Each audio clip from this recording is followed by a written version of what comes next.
अर्जुन रचहा क्यों प्रेम विवश, अर्जुन रचहा क्यों भूल गए ठकुराई,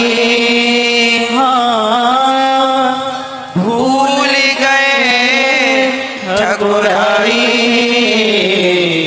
सबसे ऊंची प्रेम सगाई। सबसे ऊंचा प्रेम है। भगवान सबसे ऊपर किसको रखते हैं? प्रेम को। ज्ञान को ऊपर नहीं रखते, त्याग वैराग्य को ऊपर नहीं रखते, प्रेम को। राम ही केवल प्रेम प्यारा। यदि प्रेम है तो दुर्योधन से प्रेम नहीं था तो 56 भोग नहीं खाए, और विदुरानी से प्रेम था तो छिलकों का भोग लगाते हैं। न जाने कौन से गुण पर दयानिधि रीझ जाते हैं। भगवान प्रेम भाव का भूखा हूं मैं, भाव ही एक सार है, और भाव से भजले मुझे तो भव से बेड़ा पार है। भाव के भूखे हैं भगवान, भाव के भूखे हैं भगवान, भाव बिन मिले नहीं भगवान, भाव बिन मिले नहीं भगवान। तो भगवान ये जो भाव के भूखे हैं, इसलिए हम भाव रखें, केवल प्रेम रखें।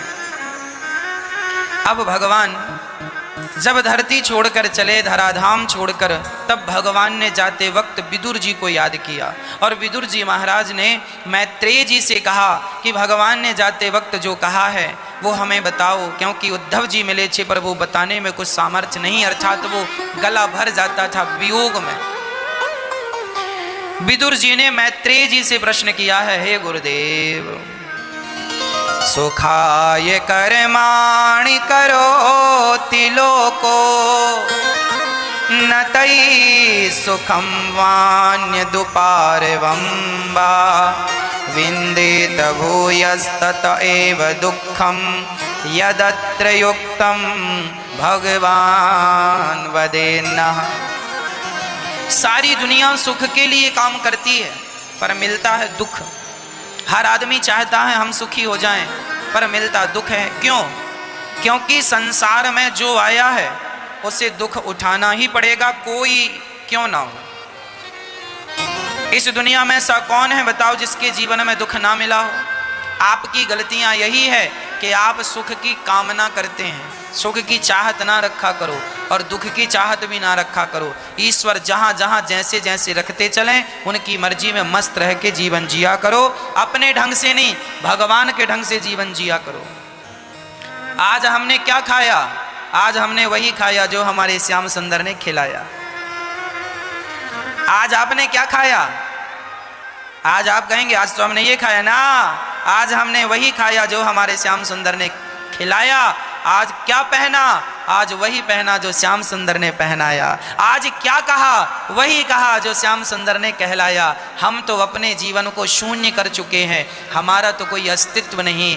जो भगवान कहते जाते हैं, करते जाते हैं, उनके पीछे पीछे हम चलते जाते हैं। जैसे श्री कृष्ण के पीछे अर्जुन चले तो महाभारत जीत गए, आप भी भगवान के पीछे पीछे चलोगे तो आप भी जीत जाओगे। पर विडंबना ये है, आपको तो आगे आगे भागना है।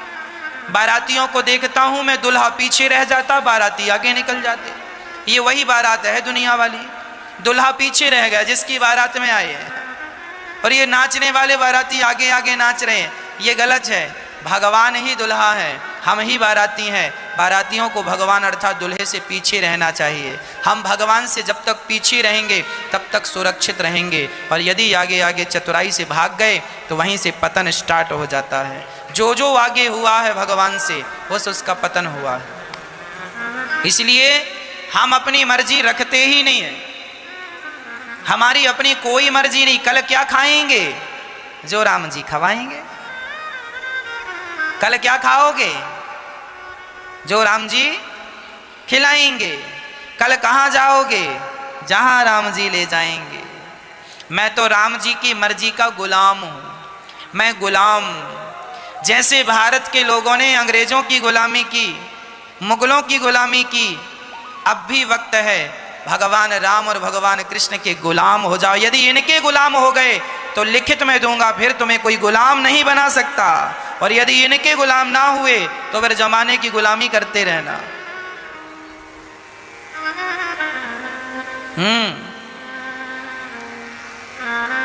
यदि भगवान की गुलामी कर ली तो फिर किसी की गुलामी करनी नहीं पड़ेगी, और यदि भगवान की गुलामी नहीं की तो फिर जमाने भर की गुलामी करनी पड़ेगी।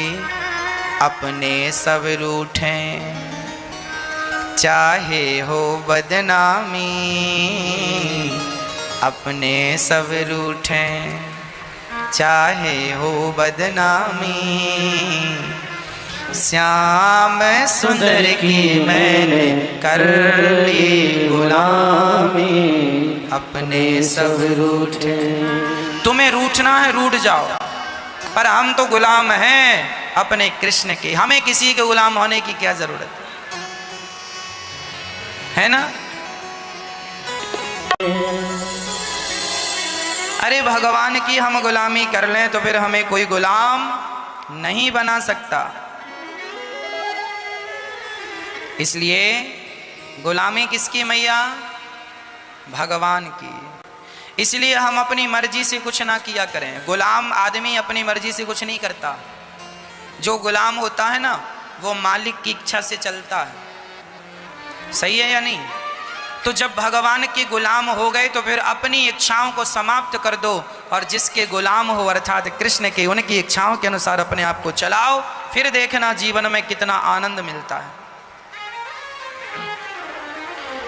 हमें अपने ढंग से नहीं, जिंदगी की डोर सौंप हाथ दीना नाच के, महलों में रखे चाहे झोपड़ी में वास दे।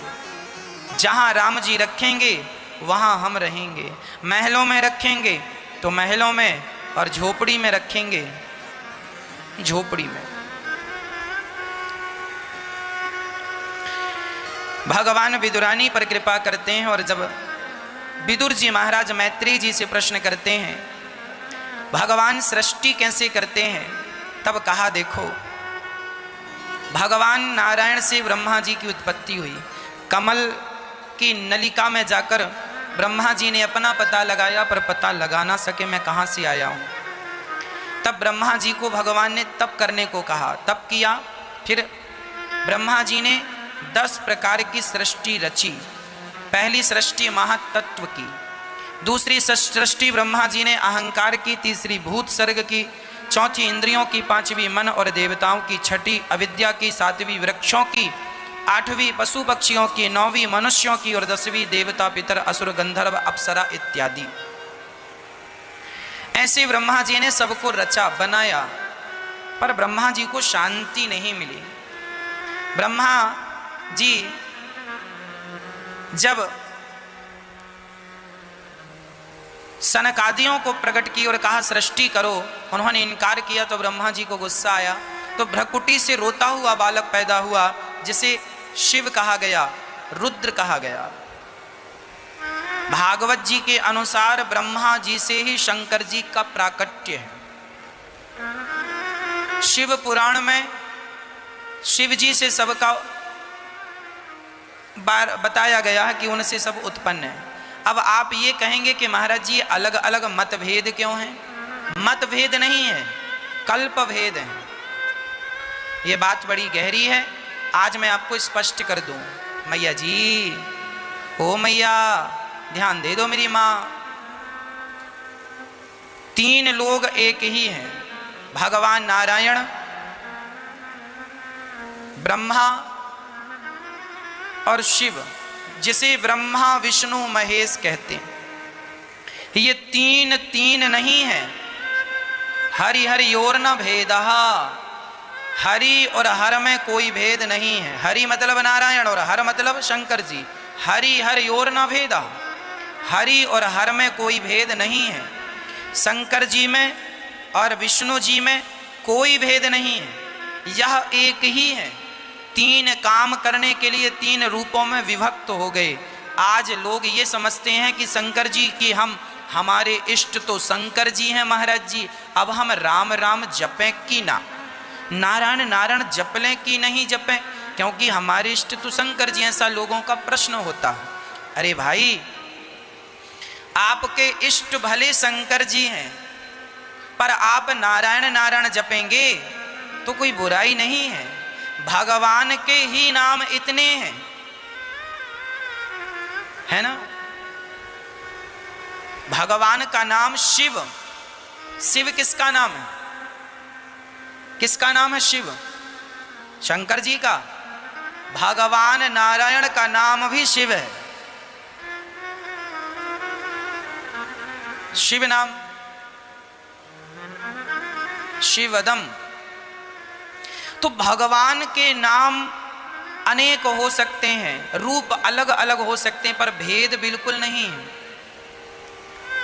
इसलिए भेद मिटा दीजिए, यह एक ही तत्व है। अच्छा, ब्रह्मा जी के शरीर से दो लोग उत्पन्न हुए, मनु और शत्रुपा। इनसे सृष्टि करने को कहा, पर कैसे करें? हिरण्याक्ष नाम का दैत्य पृथ्वी को पाताल ले गया। तब भगवान बाराह ब्रह्मा जी से, देखिए भगवान नारायण ही बाराह बन के आए, पर उत्पन्न किससे भय? ब्रह्मा जी से। उनकी नासिका छिद्र से उत्पन्न भय, और देखते देखते बाराह विशाल भगवान विशाल हो गए, और उन्होंने हिरण्याक्ष को मार के पृथ्वी की स्थापना की। बोलिए बाराह भगवान की। तो ये भगवान हुए। और फिर मनु और शत्रुपा की संतानें, 5 संतानें, 3 बेटियां और 2 बेटे। हम मनु की संतान होने से हमें मनुष्य कहा जाता है। हम मनुष्य क्यों हैं? क्योंकि हम मनु की संतान, मनु की 3 बेटियां हुई, आकुति, देवहूति, प्रसूति। आज हमारे भारत में बहुत सारे लोग मनुस्मृति का विरोध करते हैं। मनु जी ने एक पुस्तक लिखी है जिसे मनुस्मृति कहते हैं। आज हमारे भारत में बहुत लोग मिल जाएंगे ऐसे जो मनुस्मृति का विरोध करते हैं, है ना। क्योंकि उसमें कई बार कई बातें ऐसी उन्होंने कही हैं जो बड़ी कठिन है। कुछ लोग विरोध करते हैं। अरे भाई, विरोध करने का विषय नहीं है। बात ऐसी है, मनुस्मृति में जो लिखा है वो इसलिए लिखा है कि व्यवस्थाएं बनी रहें, है ना। हमारे संविधान में लिखा है कि यदि कोई किसी का मर्डर कर दे तो उसे आजीवन कारावास होना चाहिए, 20 साल की सजा हो, 10 साल की, जो भी जज निर्णय दे, जो भी कहें, है ना। तो ये हमारे कानून में लिखा है कि मर्डर करने वाले को जेल होनी चाहिए। ये क्यों लिखा है? इसलिए लिखा है ताकि दोबारा कोई ये अपराध ना करे। अपराध करने से लोगों को डर लगता रहे, इसलिए कि भैया जेल चले जाओगे। हमारे भारत के कानून में, संविधान में ऐसा लिखा है कि मर्डर करोगे तो जेल जाना पड़ेगा। इसलिए लोग मर्डर नहीं करते। नहीं तो कोई भी किसी को गोली मार दे। यदि कानून ना होता, संविधान ना होता, तो व्यवस्थाएं कैसे होती ये तो बताओ। ये जो संविधान है ये व्यवस्था बनाने के लिए है। यदि ना होता तो व्यवस्था कैसे बनती है बताओ। फिर तो कोई किसी को गोली मार देता छोटी सी बात पर। अभी कम से कम डर तो है कानून का कि भाई गलत ना करना, नहीं तो जेल जाओगे। तो ये व्यवस्था, ऐसे मनु जी ने इतना कठोर नियम बनाया मनुस्मृति में ताकि लोग पढ़ें, सुने और इस प्रकार के गलत काम ना करें। गलत काम करेंगे तो वहां पर ये कहा गया है, इस गलत काम का परिणाम ये तुम्हें यातना मिलेगी, ये कष्ट मिलेगा। देखो, हमारे जीवन में जो भी बातें हैं वो हमारे समझने के लिए। जो बात तुम्हें अच्छी लगे समझ लो, अच्छी ना लगे। अब कई लोगों को ये लगता है हमारे बारे में गलत लिखा है, हमारी जात के बारे में गलत लिखा है, हमारी समाज के बारे में गलत लिखा है। ना तो मनु जी ने किसी जात के बारे में गलत लिखा, ना तो किसी समाज के बारे में गलत लिखा। हम लोगों के समझने का नजरिया गलत हो गया, हम समझ नहीं पाए सही ढंग से। देखो बात ऐसी है, रावण पंडित था और राम जी ने मार दिया, तो अब सारे पंडित विरोध करने लग जाए, राम जी आपने तो ब्राह्मणों को मार दिया, आप तो ब्राह्मणों के दुश्मन हैं। अब सारे ब्राह्मण ये भी तो कह सकते हैं, राम जी आप तो ब्राह्मणों के दुश्मन है, रावण को मार दिया, रावण तो पंडित था। अरे भाई समझदार तो हो ना, ये तो जानते हो कि रावण पंडित था, तो राम जी ने मारा क्यों? यदि पंडित वाली हरकत होती, अच्छे काम होते तो काहे मारते? जब पंडित होकर वो रास्ता भटक गया तो मारना ही पड़ेगा। तुम कौन सी जात के हो कोई फर्क नहीं पड़ता, तुम कौन व्यक्ति हो फर्क नहीं पड़ता, पर गलत करोगे तो दंड तो मिलेगा, कोई भी हो। कानून आज भारत का संविधान है, कोई भी गलती करे, ब्राह्मण गलती करे, क्षत्रिय गलती करे, वैश्य गलती करे, शूद्र गलती करे, कोई भी गलती करे तो भारत का संविधान सबको दंड देता है कि नहीं? सबके लिए। उसी प्रकार जब रावण जैसा पंडित गलती करेगा तो दंड मिलना चाहिए। अब पंडित ये कहने लग जाए भाई राम जी तो विरोधी है ब्राह्मणों के, ना। यदि कोई ऐसी बात करेगा तो फिर अनर्थ, अर्थ का अनर्थ हो गया, फिर अर्थ का क्या हो गया? अनर्थ। इसलिए मनुस्मृति में भी जो बातें लिखी हैं वह अनुकरणीय हैं, समझने लायक हैं। सुविचार अच्छे हो तो धारण कर लो, नहीं अच्छे लगे तो थोप कौन रहा है? भाई रामायण रामचरितमानस में सब कुछ लिखा है, जो अच्छा लगे ग्रहण कर लो, नहीं जबरदस्ती तो नहीं है।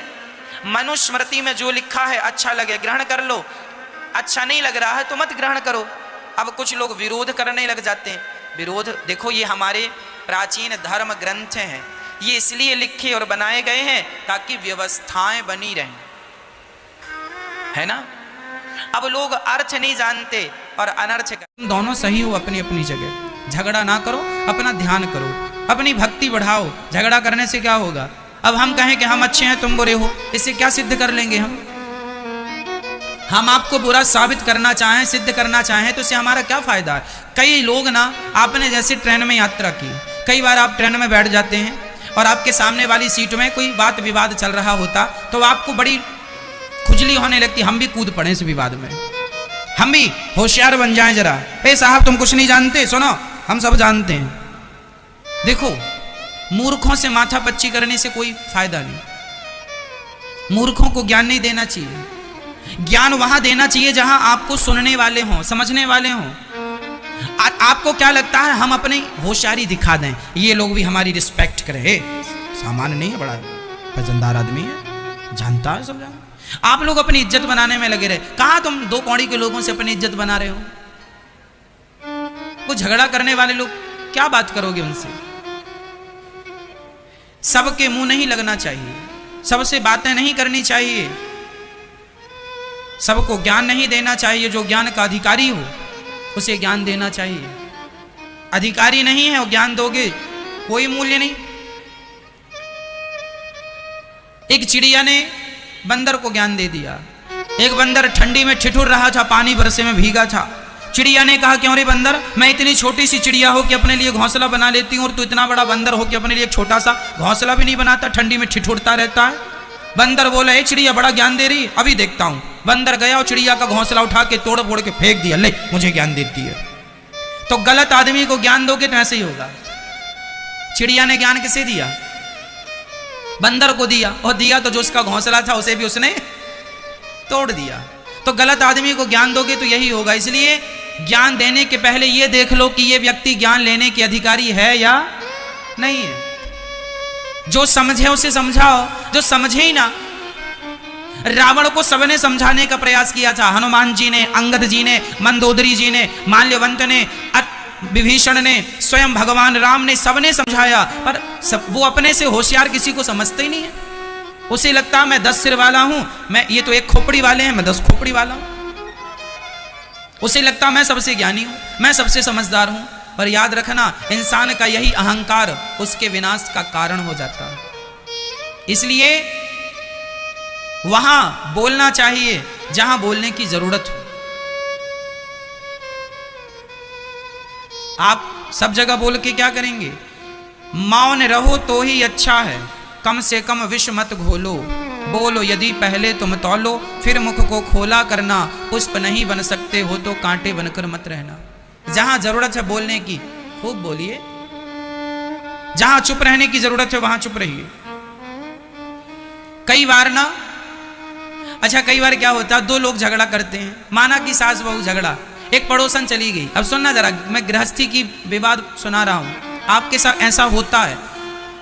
आप चले गए किसी के घर, और जिसके घर गए वहां सास बहू का उस दिन झगड़ा चल रहा था।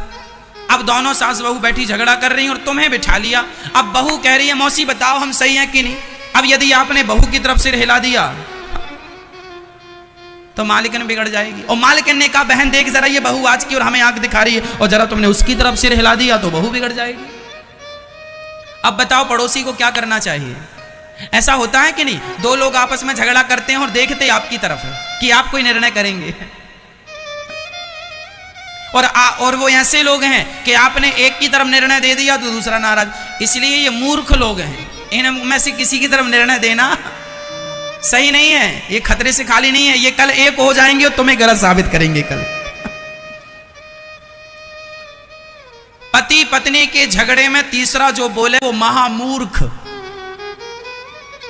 ये पति पत्नी में झगड़ा हो गया। अब दोनों गए, बेटा अपनी माँ के पास, बहू अपनी सास के पास। माँ जी देखो ये हमें गालियां दे रहे हैं, माँ देख ये गलती करती है। हम माँ ने बेटे के पक्ष में बोल दिया तो बहू लो बेटे के पक्ष में बोल रही है, और जरा सास ने बहू के पक्ष में बोल दिया, बेटा अरे राम राम राम, माँ बिक गई मेरी, बहू ने खरीद लिया, माँ तो मेरी रही नहीं, और बहू के पक्ष में चली गई। इस हाल में क्या करना चाहिए? शास्त्र यहां कहता चुप रहना चाहिए। तुम हमसे पूछ के लड़े थे, जब तुम लड़े थे तो हमसे पूछे थे, जब लड़े थे तो हमसे नहीं पूछे थे, तो अब तुम बिना पूछे एक हो जाओ, हमसे पूछने की जरूरत नहीं है।